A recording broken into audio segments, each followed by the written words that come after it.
tinry ko na rin itong nagte-trending na healthy snacks. Nakita ko kasi nag-sale sila at nabili ko lang ito ng 129 pesos. 250 grams na nga to kaya medyo marami-rami to. Samahan ko na nga rin palang umorder nitong kanilang cereal. Ito muna yung una kong bubuksan. Itong mixed fruit and veggies. Ito nga pala yung expiration date sa gilid. Sinabi nila na healthy daw to kasi totoong prutas yung ginamit. At kaya naging malutong ito kasi vinacuum at dinihydrate sa low temperature. Ilagay ko nga pala dito sa plato para makita nyong lahat kung ano bang laman nito. Pinagiwa-hiwalay ko na nga rin pala para malaman nyo kung ano ba yung mga prutas at gulay na meron dito. Merong banana chips, green radish, sweet potato o kamote, carrots, purple sweet potato, sitaw, kalabasa, mushroom, okra, at meron din dates. Ang ganda din ng idea na ganito, no? Kasi maraming hindi mahilig sa gulay. Kaya nung ginawang chips, marami nang nag-try nito. Lalo na sa okra kasi maraming may hate dito. Nung na-dehydrate ba naman yung okra, nawala yung kinaayawan ng ibang tao dito. Sa lahat na natikman ko dito sa chips, yung okra yung pinaka nagustuhan ko kasi manamis-namis yung lasa. Pero kahit na-dehydrate na to, pag kinain nyo to ng buo, may medyo malapot pa rin na pakiramdam sa dila. Kaya mapapatunayan mo talagang totoong prutas at gulay yung ginamit dito.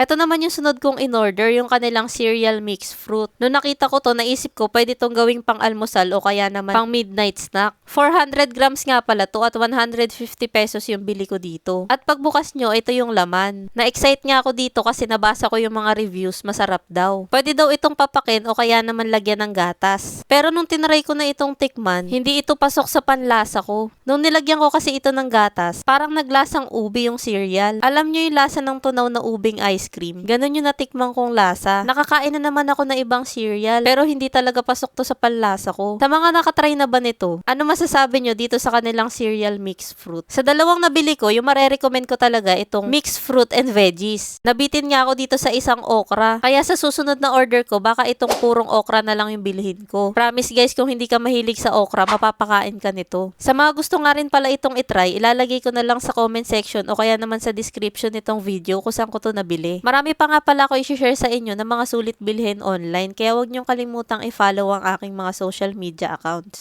Yun lang, maraming salamat sa panonood. Bye!